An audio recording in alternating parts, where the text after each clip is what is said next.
ایک یہودی کے پاس ایک مسلمان ہیرے تراشنے کا کام کرتا تھا جو اپنے کام میں ہنرمند اور حد سے زیادہ ایماندار تھا۔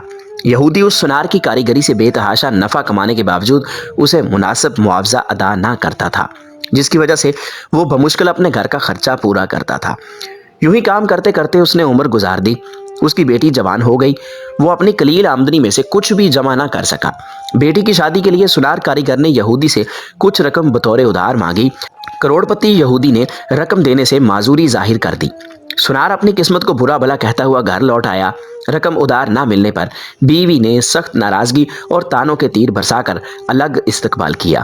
پریشان حال بیچارہ ساری رات سوچتا رہا اب کیا ہوگا۔ دوسرے دن وہ دکان پر کام کے لیے نہ گیا۔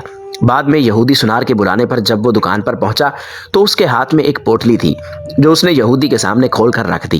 اس میں قیمتی ہیرا دیکھ کر یہودی سوالیہ نگاہوں سے کاریگر سنار کی طرف دیکھنے لگا۔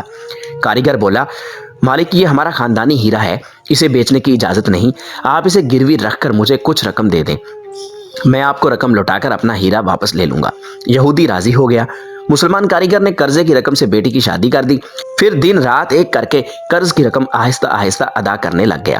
قرضے کی آخری قسط ادا کرنے کے بعد مسلمان کاریگر نے اپنے ہیرے کا مطالبہ کیا۔ یہودی نے وہ ہیرا لا کر اس کے سامنے رکھ دیا۔ ہیرا تراشنے والے کاریگر نے ہیرا لے کر پانی میں رکھ دیا۔ دیکھتے ہی دیکھتے ہیرا گھل کر ختم ہو گیا۔ ہیرا تراشنے والے کاریگر نے کہا، مالک یہ مصری کی ڈلی تھی جسے میں نے اپنے فن سے ہیرے کا اس طرح سے روپ دیا تھا کہ آپ جیسا سنار بھی دھوکہ کھا گیا۔ آپ نے میری عاجزی اور درخواست پر قرضہ نہ دیا، جس کی وجہ سے مجھے یوں آپ سے رقم نکلوانی پڑی۔ میں مسلمان ہوں اس لیے بھاگا نہیں، آپ کی پائی پائی ادا کر کے سرخرو ہو گیا۔